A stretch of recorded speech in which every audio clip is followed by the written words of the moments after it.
Frost crunched under Elias Kane's boots, each step echoing in the vast, pre-dawn silence of the Montana plains.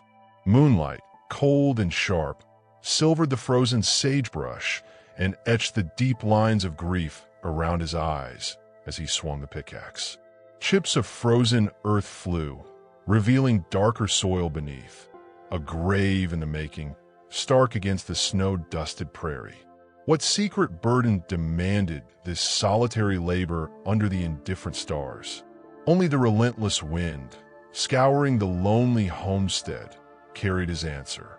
Before we jump back in, tell us where you're tuning in from. And if this story touches your heart, make sure you're subscribed. Because tomorrow, I've got something extra special saved just for you. 1 month earlier, the wind held a different kind of bite, sharp, dust-laden, and smelling of desperation. It howled down the main street of Whisper Creek, Montana, a settlement clinging to existence where the pine-clad foothills met the endless, windswept plains. It rattled the warped planks of the Gilded Spur Saloon, carrying the faint, mournful cry of a distant coyote past the grimy windows. Inside, the air was thick, a fog of cheap tobacco smoke, stale whiskey fumes, and unwashed bodies hung heavy. The tinny clang of a poorly tuned piano battled the low thrum of male voices. Curses, boasts, the brittle laughter of men numbing hardship. Lanterns cast flickering, uncertain light, deepening the shadows in corners and etching harsh lines on faces weathered by frontier life. At a corner table, Elias Kane sat like a figure carved from granite. His back was unnaturally straight, a habit ingrained long ago, though his broad shoulders seemed to carry an invisible weight. He wore a worn duster over simple, sturdy clothes, a faded cavalry kepi pulled low over dark, watchful eyes that missed nothing yet revealed little. A jagged scar, pale against his weathered skin, traced a path from temple to jawline, disappearing into a thick, unkempt beard shot through with gray. Mid-30s perhaps, but life had etched years deeper. He nursed a single glass of whiskey, untouched for the last hour, his large, calloused hands resting quietly on the scarred tabletop. He was an island of stillness in the saloon's restless sea. His gaze, however, was drawn magnetically across the room. Near the bar, partially obscured by a haze of blue smoke, stood Clara Dunn. She was painfully young, early 20s at most, but her eyes held a world weariness that belonged to someone much older. Her worn calico dress, once perhaps a cheerful blue, hung loosely over her frame, failing to completely conceal the pronounced swell of her pregnancy. Her hands, chapped and red, clutched a small, battered carpet bag as if it were a shield. Her face, pale beneath the grime of travel, was etched with exhaustion and a deep, shamed resignation. She kept her eyes downcast, focused on the sawdust-strewn floorboards, flinching almost imperceptibly whenever a boisterous patron brushed too close. She was the reason Elias hadn't moved, the reason the untouched whiskey sat before him. Clara felt the weight of stares like physical blows. The journey from St. Louis, fueled by desperation and the faint hope offered by a newspaper advertisement, had ended in crushing humiliation. Arthur Finch, the merchant she'd traveled west to marry, had taken one look at her burgeoning belly, a consequence of a fleeting, foolish trust shattered, and recoiled as if she were poison. Damaged goods, he'd spat, his florid face twisting in disgust before shoving her toward Silas Croft, the imposing rancher who owned half the valley and held sway over Whisper Creek like a petty king. Croft, seeing an opportunity for amusement and a cheap servant, had acquired her debts. Now she stood near him, a possession awaiting disposition, her fate hanging on the turn of a card or the whims of a cruel man. Silas Croft dominated the large poker table near the center of the room.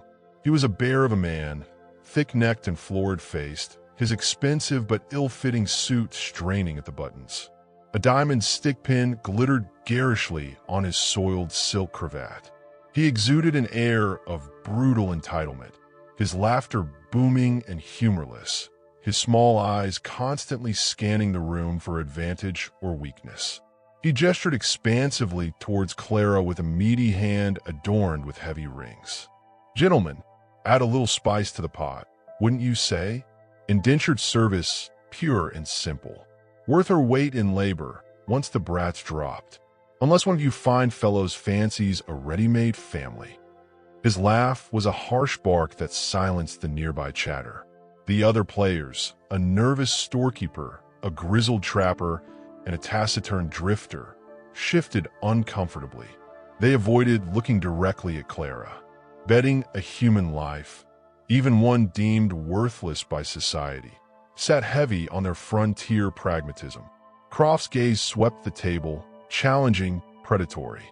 It landed on Elias Kane, still motionless in his corner. "You in, Kane? Or just here to admire the scenery?" Croft's voice dripped with mockery. A muscle ticked in Elias's jaw.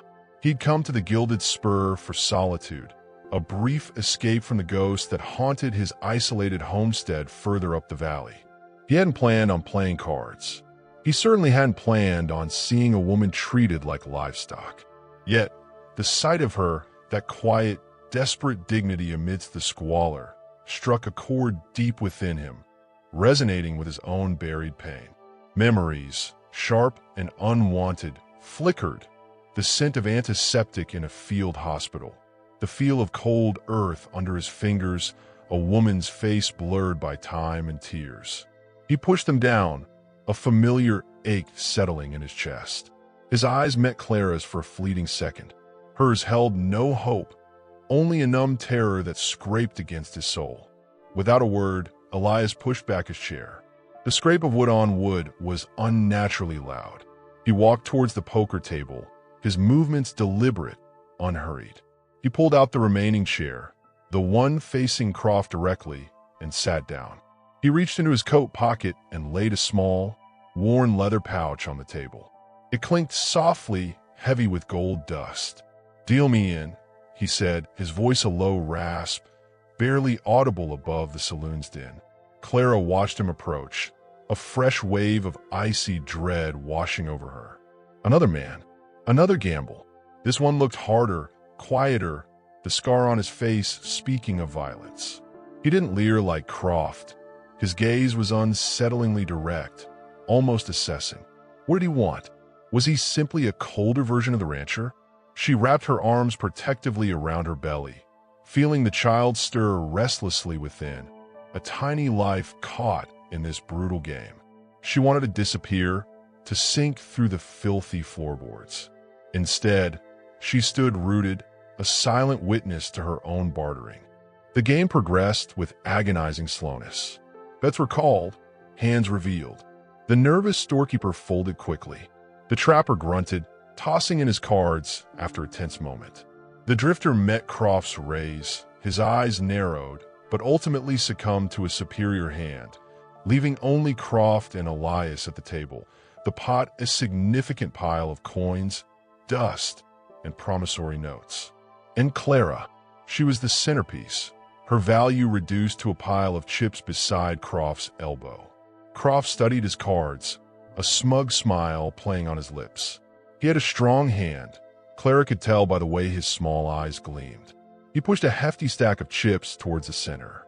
"Let's see what you're made of, Kane." The woman and $50 gold. A collective intake of breath hissed around the table. $50 gold was a fortune. Elias didn't react outwardly. He simply looked at his own cards, his expression unreadable. His scar seemed whiter in the lamplight. He lifted his gaze, not to the cards, not to the pot, but directly at Clara. It wasn't a leer, nor was it pity. It was a look of profound, weary recognition, as if he saw the chasm of her fear and understood its depth. He saw the shame, the exhaustion, the fierce, protective instinct coiled tight within her despite her defeat. He saw a reflection of his own isolation. Then his eyes flicked to Croft. "Call," Elias stated, his voice flat. He pushed his entire leather pouch, representing his life's meager savings, into the center. He added the deed to his homestead, a small, weathered piece of paper, placing it carefully atop the pile, and the spread up Willow Creek. Croft's smugness faltered for a fraction of a second. The stakes were staggering. He licked his lips, reassessing the quiet man across from him. He looked at his cards again, then back at Elias's impassive face. Confidence warred with a flicker of doubt. Finally, greed won. Called, he boomed, slapping his card down triumphantly. Full house. Ladies over jacks. Beat that, you somber son of a... Elias laid his cards down one by one. A 10, a jack, a queen, a king, an ace. All hearts. A royal flush. The saloon, for a heartbeat, fell utterly silent. The piano ceased. Even the crackle of the fire seemed muted. The only sound was the relentless wind outside and the sharp gasp that escaped Clara's lips. She stared at the spread of red suits, the impossible winning hand. Her fate decided by 5 pieces of pasteboard. Croft's face purpled. He surged to his feet, his chair crashing backwards. You bastard. You cheated. Spittle flew from his lips. His hand dropped towards the revolver holstered at his hip. Elias didn't flinch. He remained seated, but his posture shifted subtly, becoming coiled, ready. His right hand rested lightly on the table, inches from his own worn Colt. His eyes, dark and cold as obsidian, locked on Croft's. "The cards are on the table, Croft," he said, his voice dangerously soft. "Walk away." The tension crackled, thick enough to choke on. Every patron held their breath. The bartender slowly lowered the glass he was polishing. Croft's hand hovered over his gun, but his knuckles white. He saw the deadly calm in Elias's eyes, the readiness. He saw the lack of fear. It wasn't bravado. It was the stillness of a man who had faced death and wasn't afraid to meet it again. With a guttural snarl of pure hatred, Croft snatched his hand away. "This ain't over, Kane," he spat, the words thick with venom. "You mark my words. She ain't worth the trouble she'll bring." He kicked his fallen chair aside and stormed out of the saloon, the batwing doors slamming violently behind him. The silence lingered, heavy and awkward. Elias slowly gathered the winnings, ignoring the stares. He tucked the gold, the notes, and the homestead deed back into his pouch. Then he stood. He approached Clara, who stood frozen, trembling, her knuckles white on the carpetbag handle. He stopped a respectful distance away, his tall frame blocking her view of the gawking patrons. "Ma'am," he said, his voice still low, devoid of inflection. "Name's Elias Kane." He didn't offer his hand. He simply looked at her, waiting. Clara forced herself to meet his gaze. What now? Was he another master? Kindness seemed impossible in this harsh place.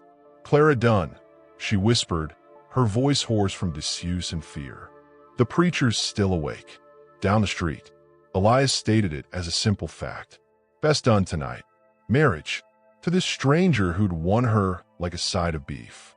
Panic fluttered in her chest. A trapped bird. What choice did she have? Croft would be back, angrier. She had nothing, nowhere to go. The child within her kicked, a sharp reminder of her vulnerability. Defiance warred with despair. She wouldn't beg. She wouldn't crumble. For the child's sake. She lifted her chin a fraction, meeting his impassive stare. "Yes," she said, the single word tasting like ash. The ceremony in the preacher's cramped, book-lined study was as perfunctory as a business transaction. Reverend Pike, a gaunt man with watery eyes and a disapproving sniff that seemed permanently etched on his face, hurried through the vows, casting sidelong glances at Clara's swollen belly. The air smelled of dust and old paper. Elias's responses were flat, toneless. "I do."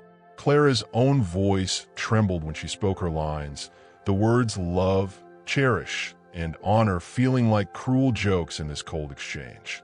She kept her eyes fixed on a water stain on the preacher's worn rug. When it was over, Elias signed the register with a blunt, functional hand. Pike handed him the marriage certificate as if handling something unclean. "May God have mercy on your souls," he muttered, turning away before the ink was dry. Outside, the wind had grown sharper, carrying the scent of snow. Elias's horse, a sturdy bay gelding, stood hitched nearby.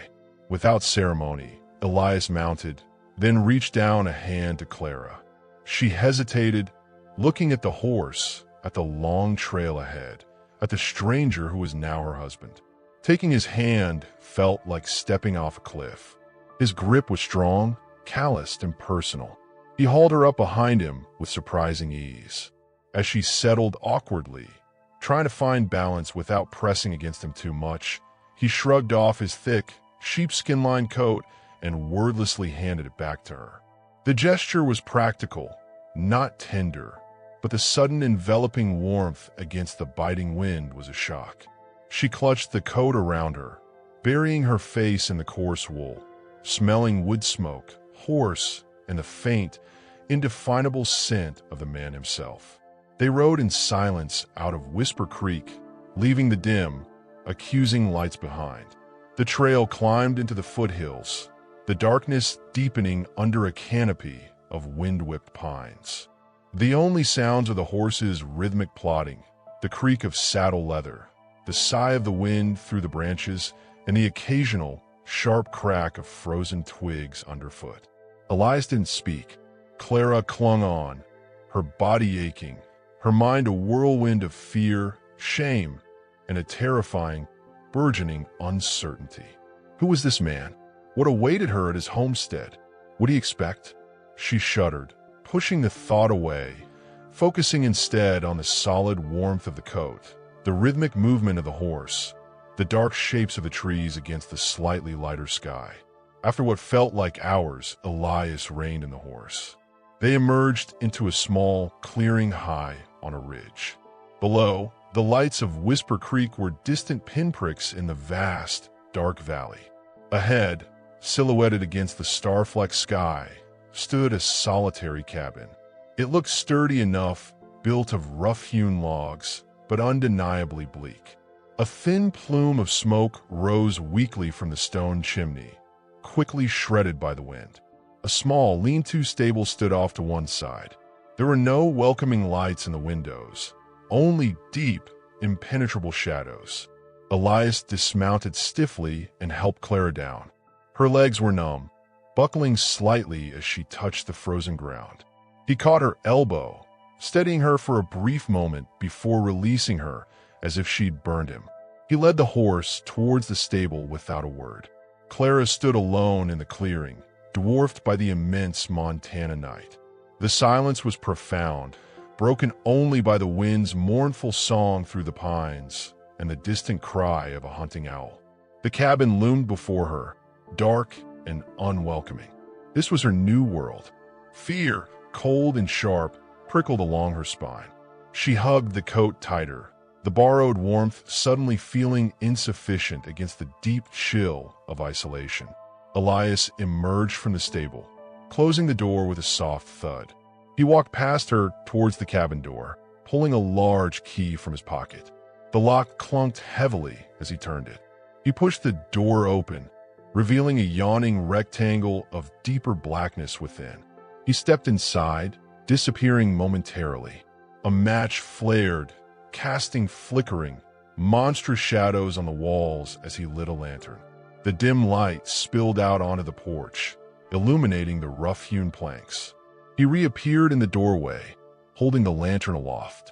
His face was in shadow, unreadable. He gestured silently for her to enter. Clara took a shaky breath, gathering the tattered shreds of her courage. For the child. Always for the child. She took a step towards the threshold, then another. The smell of wood smoke, cured leather, and something else, a faint metallic tang like old iron, drifted out. She crossed the threshold into the small, Spartan room. A stone fireplace held glowing embers. A rough-hewn table, 2 chairs. A cot piled with blankets stood against one wall. A larger bed frame, bare, stood against another. A single shelf held a few tins and a worn Bible. It was clean, but stark, devoid of comfort or personality. Elias set the lantern on the table, the light dancing over his impassive features. He didn't look at her. He moved towards the cot, pulling off the top blanket. "You'll sleep here tonight," he said, his back to her as he arranged the blanket on the cot. His voice was flat, devoid of invitation. He straightened and finally turned to face her. His dark eyes held no warmth, only a guarded distance, an impenetrable wall. "I'll take the floor." He moved past her towards the fireplace, crouching to add a small log to the embers. The silence stretched, thick and suffocating, broken only by the crackle of a new wood-catching flame. Clara stood frozen just inside the door, the borrowed coat still wrapped around her, feeling utterly exposed and adrift. The reality of her situation crashed over her. Married to a silent, scarred stranger, alone in a wilderness cabin, carrying another man's child. What happened now? What did he truly want from her? The questions screamed in her head, unanswered. Then, as Elias stood up from the fire, his shadow looming large on the rough log wall, Clara's gaze snagged on something tucked deep into the corner behind the bare bed frame. It was a sturdy, iron-bound trunk, its wood dark and scarred, and it was padlocked shut. A heavy, new-looking padlock, gleaming dully in the lantern light. Her eyes widened slightly. Why lock a trunk in the middle of nowhere? What could be inside that needed such security in this isolated place? Before she could ponder further, a sound cut through the silence. Not the wind, not the fire. A distinct, muffled thump came from inside the trunk. Then another, fainter, like something shifting or scratching. Elias froze, his back still to her. His hand, resting on the mantelpiece, clenched into a tight, white-knuckled fist. He didn't turn around. The silence that followed was deeper, heavier, charged with a terrifying new tension. Clara's breath caught in her throat, her earlier questions drowned out by a single, chilling realization. What secret did Elias Kane bury in this cabin, deep enough to lock away? And why was it moving? The muffled thump hung in the frigid air of the cabin, a punctuation mark to the suffocating silence. Clara Dunn froze, her gaze locked onto the dark, iron-bound trunk tucked behind the bare bed frame. The heavy padlock gleamed dully in the lantern light, a cold, metallic eye. The sound hadn't been the settling of logs or the wind's moan. It had come from inside. Elias Kane remained crouched by the fireplace, his back rigidly turned. The hand resting on the rough stone mantelpiece was a white-knuckled fist, tendons standing out like cables. He didn't move, didn't breathe, it seemed. The only sound was the frantic hammering of Clara's own heart against her ribs, loud enough she feared for him to hear. What nightmare had she walked into?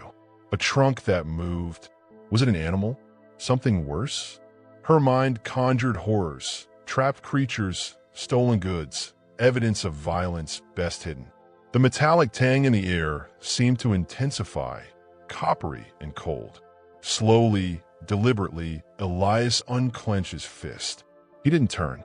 His voice, when it came, was low and gravelly, stripped of even the flat neutrality he'd used before.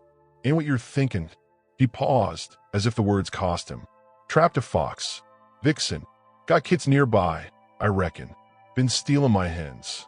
He finally pushed himself upright, turning just enough to glance at the trunk, then swiftly away, his gaze skittering over Clara before fixing on the newly kindling flames.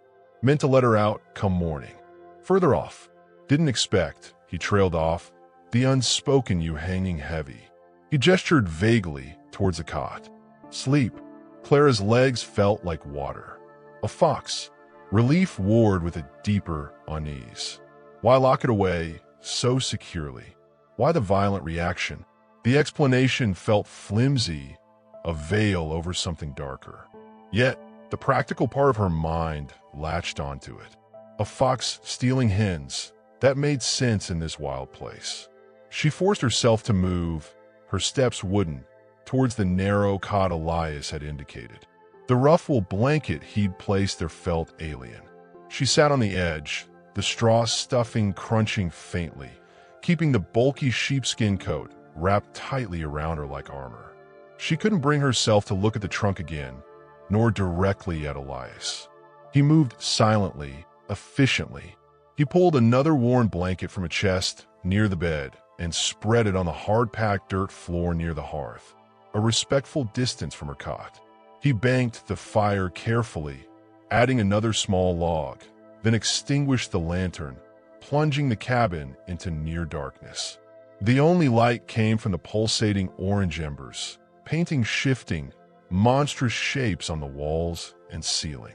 The scent of wood smoke deepened, mingling with the lingering tang of iron and the smell of cold earth. Clara lay down, stiffly, on her side facing the wall, away from the trunk and the man on the floor. She pulled the blanket up to her chin, the coarse fabric scratching her neck.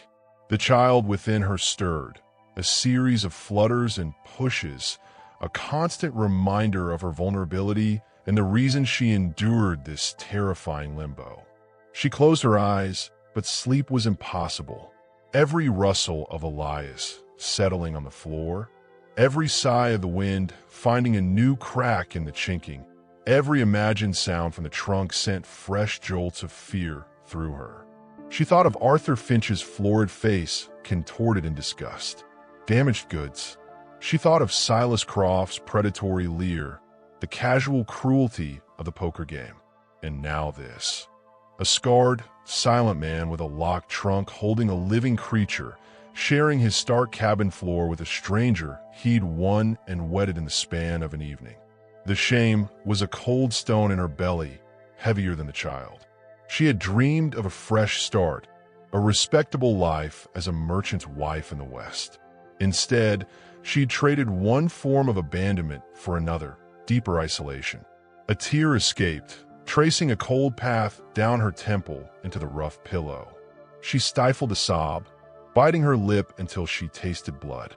For the child, she thought fiercely, the only anchor in the roaring dark. Always for the child. Dawn crept into the cabin gray and tentative, lightening the deep shadows to a somber gloom. Clara awoke with a start, momentarily disoriented by the unfamiliar surroundings and the hard cot. Elias was already gone, his blanket neatly folded on the floor near the cold hearth. The padlock was still firmly in place on the trunk. The metallic scent seemed fainter, overlaid now with the sharp, clean smell of pine resin carried on the icy air drifting through the slightly open door.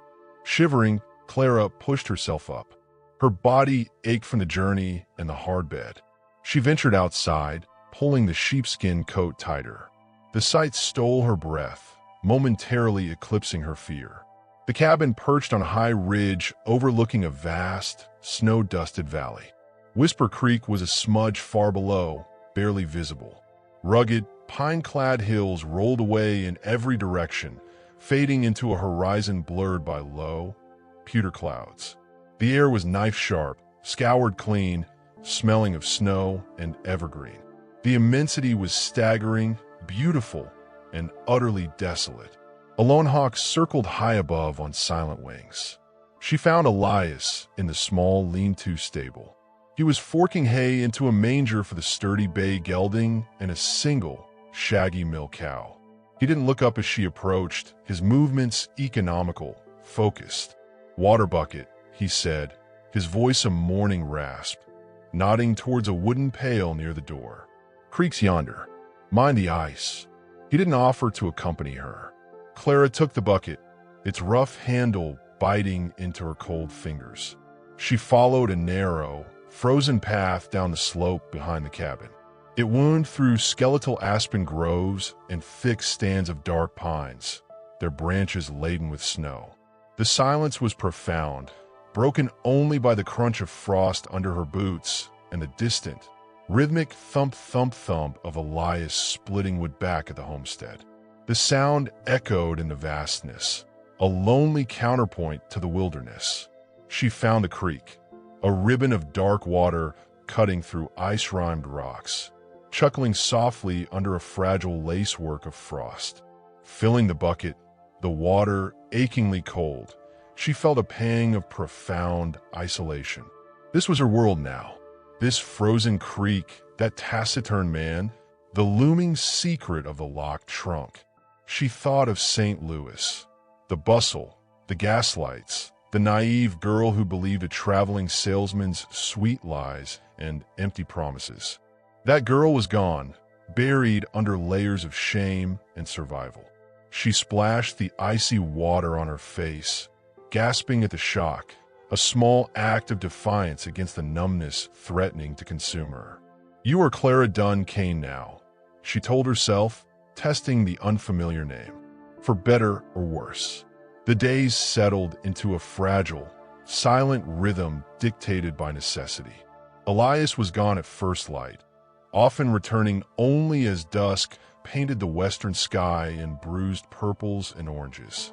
He tended traps set along distant ridges, checked on a few scrawny cattle scattered in sheltered draws, or cut firewood with relentless efficiency. Clara stayed near the cabin, her movements cautious and observant.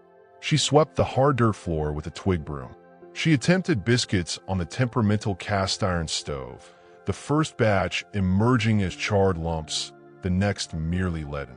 Elias ate them without comment, washing them down with bitter black coffee. She found a sack of beans and a side of salted pork in a cupboard and started a stew simmering in the heavy pot over the fire. They spoke little. Fire needs wood. Water's low. Wind's picking up. Practicalities only. Yet, small gestures began to weave a threadbare fabric of coexistence. One morning, Elias left a chipped enamel mug filled with fresh milk from the cow beside the door. Another evening, he silently placed a small bundle of dried apples next to her mending, a torn shirt of a she'd timidly attempted to repair. Clara, in turn, began leaving a portion of stew warming by the fire for his return, or a fresh bucket of water just inside the door. She avoided the trunk, but its presence was a constant hum in the background of her thoughts, a reminder of the unknown that shared their cramped space. Sometimes, in the deep quiet of the afternoon, she thought she heard faint scratching or a low whine. Elias never acknowledged it. He'd feed the animal through a small gap he'd opened just wide enough to slide in scraps. Bits of gristle, a raw egg, always swiftly resecuring the padlock with a sharp click that echoed in the silence. His face remained impassive during this ritual, but Clara saw the tension in his shoulders, the way his jaw tightened. It wasn't just about the hens. There was pain there, deep and private. One blustery afternoon, a figure emerged from the pines leading a weary-looking pack mule. Clara, splitting kindling near the woodpile, froze, her hand tightening on the hatchet handle. The man was lean and weathered as old saddle leather, clad in greasy buckskins. A long rifle was slung across his back. He stopped a dozen yards away, his sharp eyes taking in Clara, her swollen belly, the cabin, with unnerving thoroughness. "Howdy," he called, his voice a dry rasp. "Name's Jed Hawkins. Trapper. Passing through. Can't about." Clara shook her head, unable to find her voice. She gestured vaguely towards the hills. Hawkins nodded, his gaze lingering on her. Heard tell down in Whisper Creek there was some excitement. Poker game. Fellow won himself a wife. His tone was neutral, but his eyes held a flicker of something, curiosity, judgment, maybe pity. Croft ain't a man to forget a slight missus, especially one that cost him face and property. He spat a stream of tobacco juice onto the frozen ground. Saw 3 hard-looking riders of skin after Kane's place at the Mercantile yesterday. Croft's men ain't the sociable type. A chill that had nothing to do with the wind seeped into Clara's bones. Silas Croft hadn't forgotten. He was sending men. "Just thought you ought to know," Hawkins added, watching her reaction. "Place like this, easy to get cut off. Easy for things to happen." He touched the brim of his worn hat. "Good day to ya." He turned his mule and disappeared back into the trees as silently as he'd come, leaving Clara standing alone, the hatchet hanging uselessly in her hand, the trapper's warning ringing in her ears like a funeral bell. The tentative peace shattered. Every distant sound, the cry of a crow, the snap of a branch, now carried a threat. When Elias returned that evening, dusk thickening the shadows, Clara met him at the door, her face pale. A man came. "Trapper, Jed Hawkins," she blurted out, her voice trembling despite her effort to steady it. He said he saw men in town, Croft's men, asking about this place. He said, she swallowed. He said Croft doesn't forget. Elias stopped just inside the threshold, his silhouette dark against the fading light.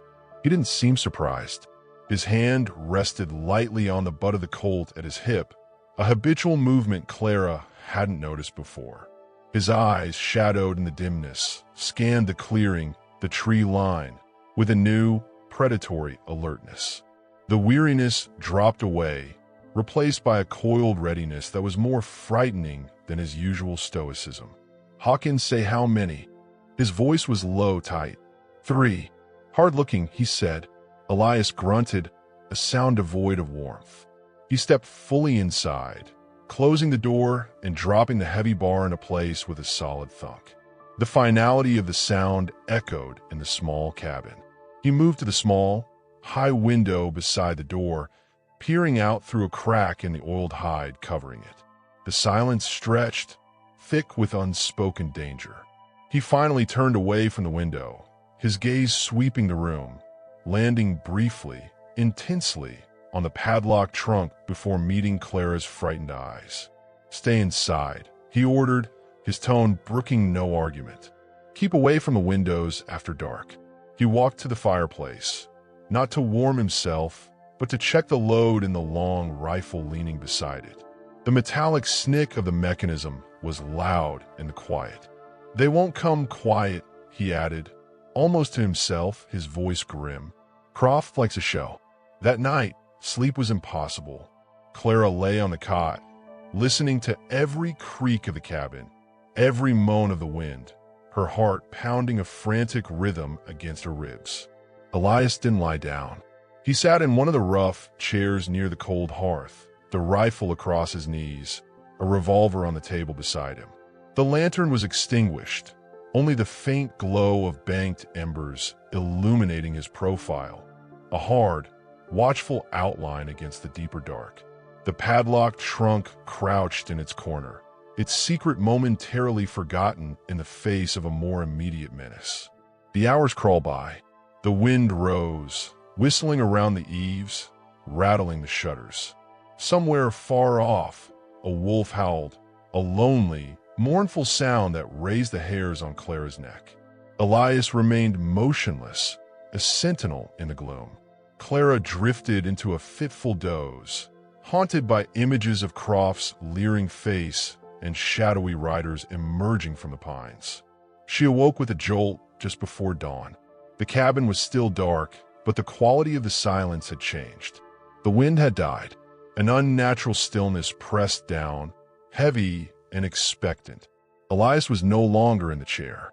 He was at the window again, his posture rigid. Clara held her breath, straining to hear. Then it came. Not the wind, not an animal. The distinct, hollow clop of a shod horse's hoof striking frozen ground. Close, too close. Then another, and another. Elias turned from the window, his face a mask of grim resolution in the faint gray light seeping through the hide covering. He picked up the revolver from the table, his movements deliberate, deadly calm. He met Clara's wide, terrified eyes across the short distance of the cabin. "They're here," he said, his voice a low rasp that cut through the dreadful silence. He moved swiftly towards the door, not to open it, but to press himself against the wall beside it, the revolver held ready. "Get down, behind the bed. Now." Clara scrambled off the cot, her movements clumsy with fear, and crouched low behind the rough wooden frame, pulling the thin mattress down as a meager shield. She could hear them now clearly. Multiple horses, snorting softly, the jingle of bridles, the low murmur of men's voices just outside the door. The padlock on the trunk seemed to gleam mockingly in the gloom. The scratching inside it had stopped. The world had shrunk to the pounding of her heart, the cold dirt beneath her knees, and the shadow of Elias Kane, waiting like a coiled spring beside the door, his finger resting lightly on the trigger. The cabin door handle rattled, a violent, testing jerk. A heavy fist hammered against the thick wood, the sound like a gunshot in the tense stillness. "Kane," a rough voice bellowed from outside. "Open up. We got business." The hammering on the thick plank door reverberated through Clara's bones, a brutal counterpoint to the frantic drumming of her heart. Dust sifted from the rafters. "Kane, open up. We got business." Crouched behind the meager shield of the bed frame, Clara pressed a hand against her swollen belly, feeling the child kick in frantic protest. The cold dirt seeped through her thin dress, chilling her knees. She could see Elias Kane's silhouette pressed flat against the log wall beside the door, the revolver in his hand an extension of his grim resolve. The lantern remained extinguished, only the gray, pre-dawn light filtering through the oiled hide over the small window painted the scene in shades of menace. "Ain't got business with Croft," Elias called back, his voice low and steady, carrying easily through the wood. "We're his dogs. Move on." A harsh laugh sounded from outside. "Croft says different. Says you stole something belongs to him. Time to settle accounts, Kane. Open the door, or we burn you and that whore you won right out of there." "Whore." The word struck Clara like a physical blow, resurrecting the sting of Arthur Finch's disgust. The leering eyes and the gilded spur shame warred with a sudden, fierce surge of defiance. She wasn't that. Not anymore. She was Clara Dunn Kane, carrying a life Silas Croft would see as chattel. Her fingers dug into the rough wood of the bed frame. Elias didn't flinch at the insult. His focus remained absolute, his gaze fixed on the door latch. Clara saw a flicker in his eyes, a momentary distance, as if he weren't seeing the weathered planks, but a different scene entirely. A dusty parade ground, perhaps the sharp bark of a drill sergeant, the tight formation of blue uniforms. A cavalryman's ingrained discipline, surfacing in this desperate moment. Then it was gone, replaced by the chilling focus of a man cornered. "Last chance," Elias rasped. "Ride out." The response was another thunderous blow against the door, followed by the splintering crack of wood near the latch. They were trying to break it down. The heavy bar Elias had dropped groaned under the strain. Elias moved. It wasn't panic, but a calculated, fluid motion. He lunged away from the wall, not towards the door, but towards the small high window. In one swift movement, he yanked aside the oiled hide covering. Cold air and gray light flooded in. He thrust the barrel of the revolver through the opening and fired twice in rapid succession. The deafening explosions shattered the tense silence. Outside, a horse screamed, high-pitched and panicked. A man yelled in pain and surprise, the sound abruptly cut off by a heavy thud. Chaos erupted. Curses, the scrambling of boots on frozen ground, the snorting and stamping of frightened horses. "He's at the winder," someone bellowed. Elias ducked back below the sill, just as a hail of gunfire ripped through the space he'd occupied. Splinters flew from the window frame. Bullets thudded into the log walls inside the cabin with sickening thwacks. Clara screamed, instinctively curling tighter into a ball, shielding her belly with her arms. The acrid stink of gunpowder filled the small room, sharp and choking. Elias was already moving again, low and fast, back towards the door. He pressed his ear against the wood for a heartbeat, listening to the confusion outside. His face was set, the scar stark against his skin in the gloom. He glanced towards Clara, a fleeting, intense look that held no reassurance, only a stark assessment. "Stay down," he hissed. "Keep low." The barrage stopped.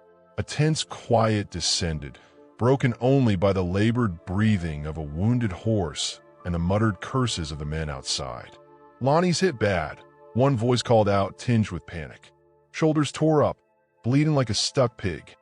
"Shut it, Dobbs," snarled another voice. Deeper, harder, likely the leader. "Kane, you just signed your death warrant? You Sinuvovich. Croft wanted you alive to watch, but now he'll settle for your head on a spike. And we'll take our time with the woman."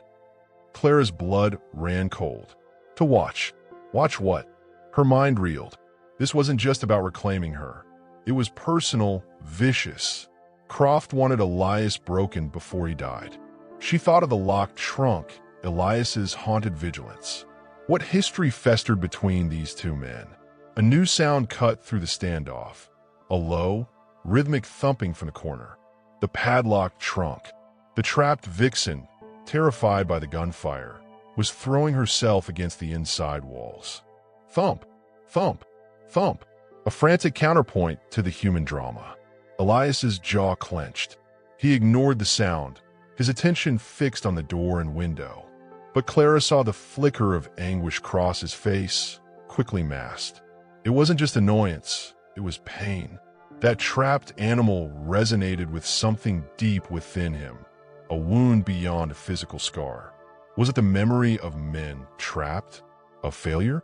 The image of a fallen comrade, helpless and bleeding out on some forgotten battlefield, flashed unwanted into Clara's mind, her imagination painting the ghost that haunted him. "You hear that, Kane?" the leader outside taunted. "Sounds like your little pet's eager to get out. Maybe we'll skin it for a bonus." Elias's knuckles whitened on the revolver grip. He took a slow, deliberate breath, the kind a man takes before stepping onto a battlefield. His eyes met Clara's again. This time, there was no assessment, only a stark, shared understanding of the precipice they stood upon. He gave the barest nod, not of comfort, but of grim solidarity. "We are in this." It was the first flicker of connection forged in the crucible of shared terror. Clara felt it, a fragile thread anchoring her spiraling fear. She wasn't alone in this fight. Suddenly, the leader outside shouted orders, his voice tight with frustration. "Forget the damn door. Dobbs, get Lonnie tied onto his horse. We're pulling back to the trees. Cover me." Boots crunched on the frozen ground, moving away from the cabin. Elias risked another glance through the shattered window frame. Clara held her breath. She saw 3 riders now, one slumped awkwardly in his saddle, head lolling, held upright by another man frantically tying him on. The third man, a broad-shouldered brute with a thick beard, was backing his skittish horse towards the tree line, a rifle trained unwaveringly on the cabin window. His eyes, even from that distance, burned with hatred and the promise of return. "They're pulling back," Elias murmured, his voice taut. For now, he kept the revolver trained on the retreating figures. The bearded leader reached the edge of the pines. He stopped, raising his voice one last time. "This ain't over, Kane. Croft, don't forget. He wants what's his, and he wants you crawling. We'll be back. And next time we come at night, sleep tight with that belly full of fear." With a final, guttural curse, he wheeled his horse and vanished into the dark trees, followed by the others leading the wounded man's mount. Silence descended again, profound and heavy. The only sounds were the fading hoofbeats, the pained whicker of the horses, the wind sighing through the pines, and the frantic, weakening thump, thump from the trunk. Elias slowly lowered the revolver. He leaned back against the wall, closing his eyes for a moment, his shoulders slumping with a weariness that went bone deep. The coiled readiness bled away, leaving only exhaustion and the shadow of the ghosts he carried. He ran a hand over his face, the gesture revealing a tremor Clara hadn't seen before. Clara slowly uncurled herself from behind the bed. Her legs trembled as she stood. The acrid gun smoke still stung her eyes and throat. She looked at Elias, this man who had stood between her and Croft's vengeance, who carried burdens she couldn't fathom. The fragile thread of connection tightened. "Elias," she whispered, her voice raw. He opened his eyes, the dark depths unreadable. He didn't look at her, but at the trunk in the corner. The vixen's struggles were growing weaker, the thumps less frequent. A look of profound sorrow, deep and ancient, passed over his face. Without a word, he pushed himself off the wall. He walked to the trunk, pulled the heavy key from his pocket, and knelt before it. His hands, usually so steady, fumbled slightly with the padlock. It clicked open. He lifted the lid slowly. Clara held her breath, bracing for the worst. A snarling beast, a gory mess. Instead, a small, terrified red fox, its fur matted and eyes wide with terror, cowered in the corner of the trunk. It was thin, ribs showing, one hind leg held awkwardly. It didn't snarl or lunge. It just trembled, pressing itself against the wood, a low whine escaping its throat. Elias didn't reach in. He simply sat back on his heels, staring at the animal with an expression Clara couldn't decipher. Grief, guilt, a terrible recognition. He had trapped it, yes, but the look wasn't one of a predator. It was the look of a man seeing a reflection of his own caged pain. "Easy now," he murmured, his voice rough but unexpectedly soft. "Easy, little mother." He slowly reached out a hand, not to grab, but to offer, palm open and flat. The fox flinched violently, snapping weakly at the air near his fingers, too exhausted and injured to truly bite. Clara watched, transfixed. This glimpse of vulnerability, this unexpected tenderness directed at a trapped creature, shattered the image of the hardened loner. It spoke of a capacity for gentleness buried deep beneath layers of trauma and isolation. Her fear of him shifted, morphing into a complex knot of pity, burgeoning trust, and a desperate need to understand. Suddenly, Elias stiffened. His head snapped up, not towards the door or window, but toward the back of the cabin. His eyes narrowed, focusing intently on the small, shuttered window overlooking the slope down to the frozen creek. The softness vanished, replaced by instant, chilling alertness. Clara followed his gaze. The window was shuttered tight against the cold, but a narrow gap existed where the wood had warped. Through it, she saw only the gray light of dawn and the snow-dusted pines. "What is it?" she breathed, the fragile moment shattered. Elias didn't answer immediately. He rose slowly to his feet, his movements stiff with renewed tension. He picked up the revolver he'd set aside. He took a step towards the back window, his eyes locked on the gap in the shutters. The fox whimpered softly in the open trunk. "Thought I saw," he began, his voice low and tight. He stopped, peering intently through the crack. A muscle jumped in his jaw. Movement, down by the creek bend. Just a flash. He raised the revolver slightly. Clara's heart, which had begun to slow, hammered anew against her ribs. Had one of Croft's men circled around? An ambush from behind? She strained to see, but the angle was wrong from where she stood. The vast, silent landscape beyond the window suddenly felt infinitely more threatening, hiding unseen watchers. Elias took another cautious step closer to the window, his finger resting alongside the trigger guard. He leaned forward, trying to get a better view through the narrow gap. The cabin held its breath. The fox fell silent. Even the wind seemed to pause. Then Elias froze, not in alertness, but in shock.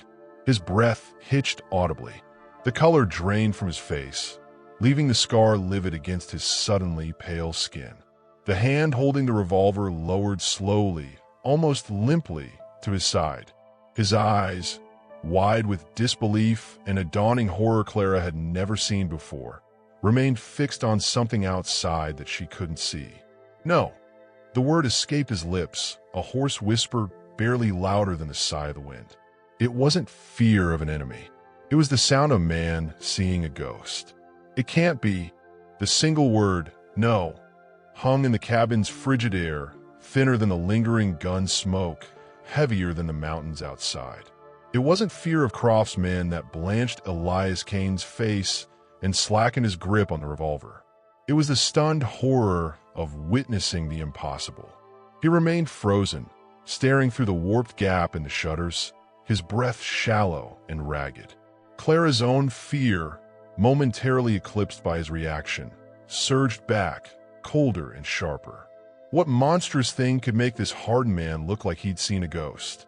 "Elias?" she whispered, her voice cracking. "What is it?" He didn't answer, didn't seem to hear her. His gaze remained locked on whatever nightmare the frozen landscape outside held.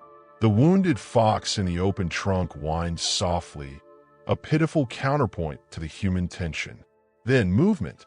A shadow shifted beyond the window, resolving into the shape of a man stepping cautiously out from the screen of snow-laden pines near the creek bend.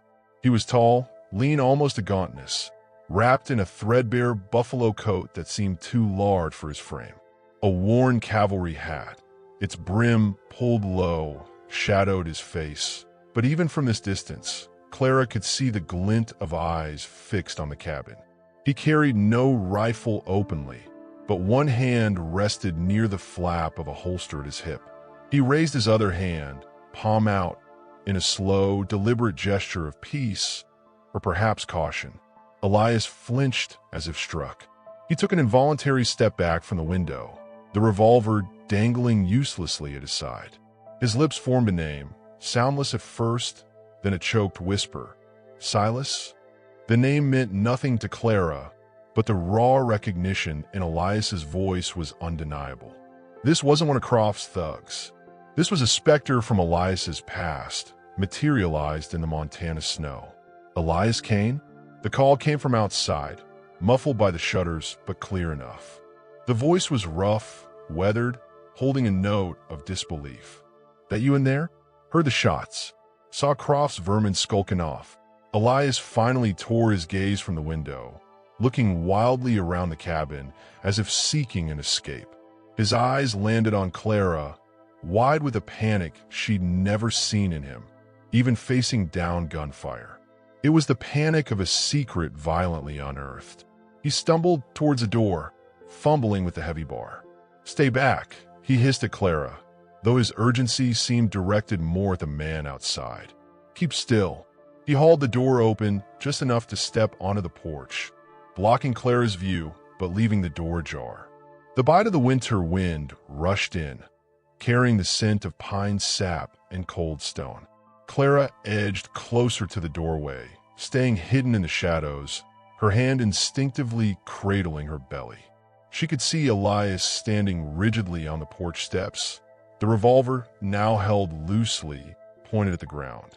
The stranger, Silas, had stopped about 20 yards away, near the frozen creek bank. He kept his hands visible. "Silas Rourke," Elias said, his voice stripped bare, devoid of its usual flat control. It trembled. You died. At Little Crow Creek. I saw you fall." The words tumbled out, charged with years of buried grief and accusation. Silas Rourke slowly pushed back the brim of his cavalry hat. His face was a roadmap of hardship, deep lines carved by sun and wind, a jagged scar running from his temple to disappear into a thick, graying beard. His eyes, a pale, washed-out blue, held a profound weariness, but also a flicker of grim recognition. "Saw me fall, Elias," he acknowledged, his voice a dry rasp. "Didn't see me crawl. Didn't see the Pawnee woman who found me busted up, but breathing, hid me, patched me up best she could." He paused, his gaze sweeping the cabin, the clearing, lingering for a fraction on the spot where Clara hid. "Took near a year before I could walk proper. By then, well, the regiment was long gone. Figured I was mustered out the hard way." Elias stood like stone, absorbing this. The frozen creek gurgled faintly under its icy skin. The wind moaned through the pines. The revelation hung between them, a comrade resurrected, a guilt potentially misplaced. Clara watched Elias's profile, seeing the rigid set of his jaw, the muscle ticking violently beneath the scar. The memory was visceral, clawing its way to the surface. She could almost see it, the deafening roar of carbines, the choking dust, the screams of men and horses, the sickening thud of a body hitting the sun-baked earth. Silas Rourke's body. Elias's fault? A failed order? A hesitation that cost a life? The burden etched into every line of Elias's face suddenly had a name, a face that wasn't dead after all. The relief warred with a deeper, more complicated anguish. Why here? Elias finally managed the question raw. Why now? Silas shifted his weight, his breath pluming white in the cold air. Heard stories about a reclusive fella named Cain up in the Whisper Creek Valley. Harman kept to himself, had a run-in with Silas Croft. He spat the rancher's name like a bad taste. Croft got long arms, Elias. Longer than you remember. He ain't just a big fish in a little pond no more. He's got interests, connections. Word is he hire men to clean up an old score. Your name came up. Figured it might be you. Figured. He hesitated, his gaze flickering again towards the cabin doorway. Figured you might need knowing what you're truly up against. And maybe I owed you that much. After Little Crow. Owed him? Clara's mind raced. Did Silas blame Elias for his ordeal? Or was this an acknowledgement of shared suffering, a debt between soldiers? The complexity of their history was a chasm she couldn't cross, but she felt its weight pressing down on Elias. Elias lowered the revolver fully, the fight draining out of him, replaced by a profound exhaustion. He ran a hand over his face, the gesture weary beyond measure. The defiance he'd shown Croft's men was gone, leaving only the haunted man beneath. He glanced back, his eyes meeting Clara's in the doorway's gloom. In that brief look, she saw a crack in the wall he'd built around himself. A vulnerability, a silent plea for understanding, or perhaps just a shared burden. It wasn't love, not yet, but it was a recognition. You are here. You saw this. It was a fragile thread of trust, spun in the crucible of his shame. Croft's men were here, Elias said, turning back to Silas, his voice regaining a shred of its flatness, though it lacked conviction. One's hurt. They pulled back, said they'd be back. Silas nodded grimly. They'll lick their wounds, gather more. Croft don't send boys to do men's work twice. He wants you broken, Elias. Public-like. Make an example of you, settles scores, and reminds folks who runs this valley. He took a step closer, his movement stiff, hinting at old injuries. He knows about the woman. Won her in a game, they say. That true. His pale eyes held no judgment, only a soldier's assessment of a tactical situation. Elias gave a curt nod. Clara. He didn't elaborate. Silas's gaze shifted fully to Clara now. She stepped cautiously out onto the porch, the cold biting through her thin dress despite Elias's coat. She met Silas's appraising stare, lifting her chin slightly. She was no poker chip, no piece of property. She was Clara Duncan, carrying a life Silas Croft would destroy. The defiance that had sparked when Croft's man called her a whore flared again, tempered by the raw vulnerability of the moment. She thought of Arthur Finch's betrayal, the sweet promises in St. Louis, the swift, brutal discard when she showed signs of the life they'd created. That abandonment had nearly broken her. But it hadn't. She'd survived the journey west, survived Croft, survived the terrifying uncertainty of Elias Cain. She would survive this. For her child.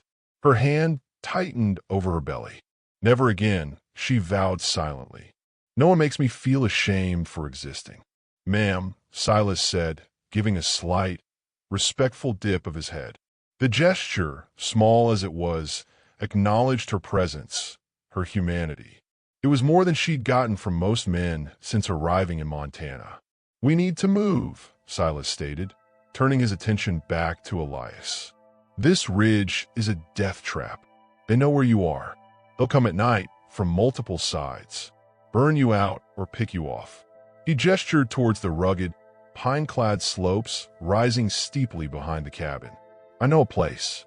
Old Trapper's Dugout, up in the high rocks near Icefall Canyon. Hard to find, harder to approach unseen. Got a spring inside. We can hole up there, figure out our next move. The word hung in the air. Silas Rourke, the ghost from Little Crow Creek, was throwing his lot in with them. Clara saw the conflict warring on Elias's face, distrust warring with desperation, the instinct to isolate battling the dawning realization that isolation now meant death. Before Elias could respond, Silas stiffened. His head snapped up, his weathered face sharpening with alertness. He wasn't looking at Elias or Clara, but past them, up the slope behind the cabin, towards the dense thicket of pines and snow-covered boulders. His hand dropped to his holster. "What?" Elias demanded, instantly tense again, the revolver coming up halfway. Silas didn't take his eyes off the ridge. "Thought I saw," he murmured, his voice dropping to a whisper. "A glint. Sun on metal, maybe, up there near the big granite outcrop." He pointed with his chin. Clara followed his gaze, her heart pounding. The ridge loomed, silent and white, the pines standing like sentinels under the gray sky. She scanned the rocks, the drifts of snow. Nothing moved. Was it paranoia? Or had Croft's men left a watcher behind? Elias moved silently, stepping back onto the porch, pushing Clara gently but firmly further inside the doorway. "Get the rifle," he ordered her, his voice low and urgent. "By the fireplace. Load it." His eyes never left the ridge. The momentary vulnerability was gone, replaced by the cold focus of a soldier assessing a threat. Clara stumbled back into the cabin, her breath catching. The long rifle Elias had used leaned against the stones beside the hearth. It felt heavy, alien, and terrifying in her hands. She fumbled with the cartridges Elias kept in a tin on the mantel, her fingers numb with cold and fear. The wounded fox watched her with wide, frightened eyes. Outside, the silence was absolute, oppressive. Elias and Silas stood like statues, scanning the ridge. The revolver and the unseen gun in Silas's holster, the only promises of violence in the still, frozen world. The wind had died completely. Even the creek seemed to hold its breath. Then it came.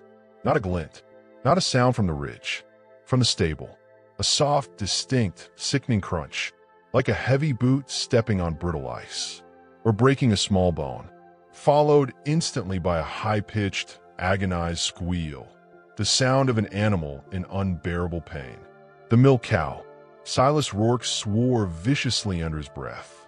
Elias's head whipped around towards the lean-to stable, his eyes wide with dawning, horrified comprehension. "Not watchers," Silas breathed, the color draining from his own face. "Saboteurs." They doubled back. They're in the stable. The milk cow's agonized squeal tore through the brittle silence, a sound so raw and filled with suffering it seemed to freeze the very air in Clara's lungs. The earlier gunfire had been terrifying, impersonal violence. This was intimate cruelty. Silas Rourke's curse was a guttural counterpoint, his weathered face hardening into grim lines. Elias Kane didn't hesitate. The haunted shock induced by Silas's resurrection vanished, replaced by the lethal focus of a cavalryman under attack. His revolver snapped up, no longer dangling, but a deadly extension of his will. "They're crippling the stock," Silas hissed, his own hand now firmly gripping the pistol beneath his buffalo coat flap. "Cutting us off. No milk, no way out fast." Elias's eyes, chips of obsidian, locked onto the lean-to stable. The door stood slightly ajar, a sliver of deeper darkness within. No movement was visible, only the echo of that terrible sound still hanging in the frigid air, mingling with the coppery scent of blood now drifting towards the cabin. The wounded fox in the trunk whimpered again, sensing the fresh surge of fear and violence. "Clara," Elias barked, his voice cutting through her paralysis. "The rifle. Now, cover the cabin door." He didn't look back, his entire being focused on the stable, on the unseen menace within. The command was absolute, born of desperate necessity. He needed her to hold the fort, literally. Clara stumbled back into the cabin's gloom, the image of the suffering animal seared into her mind. Her hands, trembling moments before, found a sudden, fierce steadiness. For the child, she snatched the long rifle from beside the hearth. The weight was unfamiliar, the cold steel biting her palms. She fumbled the cartridge tin open, her fingers clumsy but determined, forcing the heavy brass cylinder into the breech with a solid clunk. She levered the action closed, the metallic snick echoing in the tense quiet. Turning, she braced the rifle stock against her shoulder near the cabin doorway, aiming shakily towards the clearing and the ridge beyond, her heart pounding a frantic rhythm against her ribs. She was no soldier, but she was a mother protecting her unborn, and that ignited a cold, defiant fury within her. She thought of Arthur Finch's cowardly abandonment, the ease with which he'd discarded her. She would not be discarded again. She would not let her child be collateral in Silas Croft's vendetta. Elias and Silas moved with the silent, coordinated precision of men who had fought side by side before. Without a word, they split apart, Elias angling low and fast towards the front corner of the stable, Silas circling wide to approach from the rear, his stiff-legged gait surprisingly swift. The snow crunched faintly under their boots, the only sound besides the wind's mournful sigh through the pines and the cow's pained, intermittent lowing. Elias reached the stable wall, pressing his back against the rough-hewn logs. He risked a lightning-fast glance through the gap in the door. The gloom inside was thick, smelling of hay, manure, and the sharp, fresh tang of blood. He saw the bay, gelding, eyes rolling white in panic, straining against its tether. The milk cow was down, thrashing weakly near its stall, a dark stain spreading on the straw beneath its hindquarters. Near its legs, crouched low, was a man, Dobbs, the panicky one from earlier. He wasn't tending the animal. He was sawing viciously at its hamstring with a large skinning knife. Another man, the broad-shouldered, bearded leader Clara had seen retreating, stood near the stable's back in trance, rifle aimed towards the cabin, clearly expecting an approach from there. He hadn't seen Silas circling. Rage, cold and purifying, washed over Elias. This wanton cruelty, this destruction born of malice, mirrored the worst he'd witnessed in the war. The senseless maiming, the targeting of the helpless. It wasn't just about him and Clara anymore. It was about the fundamental brutality Croft represented. The guilt over Silas, the weight of Little Crow Creek, it crystallized in this moment. His failure then had cost lives. His failure now would cost more than his own. He didn't shout a warning. He simply stepped into the stable doorway, revolver extended. "Drop it." His voice was a whip crack, freezing Dobbs mid-saw. The man jerked his head up, eyes wide with terror, the bloody knife glistening in his hand. The leader near the back whirled, bringing his rifle around.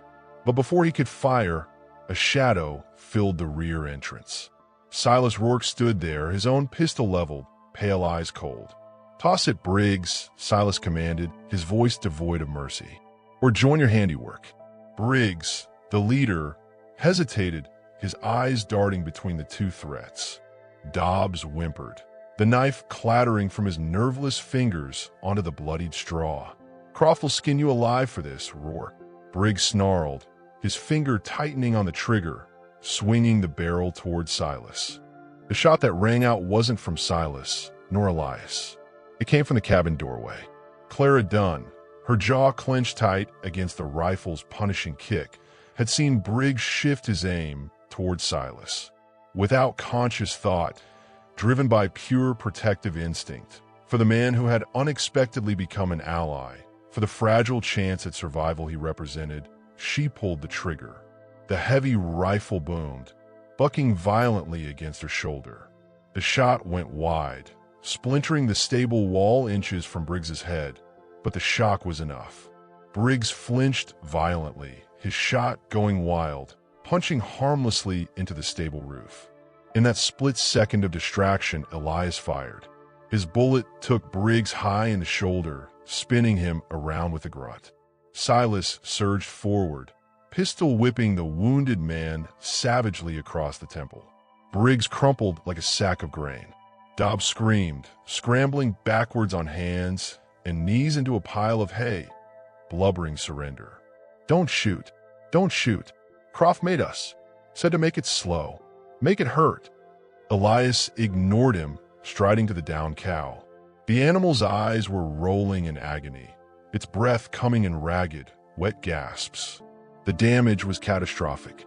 A look of profound sorrow crossed Elias's face. He knelt beside the suffering creature, a gesture reminiscent of his earlier posture with the fox. He placed a large, calloused hand on its neck, murmuring words too low for Clara to hear. Then, with a swift, merciful movement honed by frontier necessity, he drew his knife and ended its pain. The silence that followed was heavy, broken only by Dobbs's ragged sobs and the gelding's nervous stamping. Clara lowered the smoking rifle, her arms trembling now with reaction. She saw Elias rise, wiping his blade clean on the straw, his expression bleak. He looked past Silas, who was efficiently disarming and trussing up the unconscious Briggs, and met Clara's gaze across the blood-stained stable floor. There was no reproach for her shot, only a deep, weary acknowledgement. She had fought for them. Silas hauled Briggs upright, none too gently. One dead earlier, one winged, one trussed. He grunted, nodding towards the blubbering Dobbs. Croft lost his teeth for now, but he'll grow new ones. He looked at Elias. The dugout. Now, before he sends a whole damn valley. Elias nodded curtly. He walked past Dobbs without a glance and stopped before the trembling man. "Tell Croft," he said, his voice low and dangerous, devoid of its usual flatness, vibrating with a cold fury Clara hadn't known he possessed. "Tell him Elias Kane is done running. Tell him what happened here. Tell him the debt from Bitter Creek Station, it's coming due." The name meant nothing to Clara, but the icy promise in Elias's eyes made Dobbs whimper and nod frantically. They worked quickly. Silas took charge, his soldiers' efficiency taking over. He commandeered the two riders' horses, loading them with essential supplies from the cabin, blankets, food, ammunition. Elias released the terrified fox from the trunk. The vixen, limping badly on its injured leg, shot out the open cabin door like a russet streak, vanishing into the snow-dusted pines without a backward glance. Elias watched it go, a strange mixture of regret and release in his eyes. The cage was open. Clara gathered her meager belongings, her hands still shaking. As she folded Elias's coat, something small and hard fell from a pocket, clattering on the dirt floor. It was a tarnished brass cavalry button, deeply etched with a regimental insignia. She picked it up, the metal cold against her skin. It felt like a piece of his buried soul. She slipped it into her own pocket without a word. Leading the gelding and the two capture horses, they abandoned the homestead as the late afternoon sun cast long, skeletal shadows across the ridge. Silas led the way, pushing a brutal pace up the steep, snow-choked trail towards the high rocks and Icefall Canyon. Elias walked beside Clara, his hand occasionally steadying her elbow on treacherous patches. No words passed between them, but the silence now held a different quality. Not absence, but the shared weight of survival and the unspoken things that bound them. They reached the trapper's dugout as dusk painted the peaks in shades of violet and rose.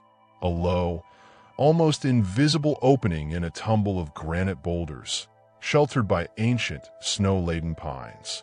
Inside was cramped and dark, smelling of earth and cold stone, but defensible. A tiny spring trickled in one corner. Silas lit a small, shielded lantern, casting flickering light on the rough walls.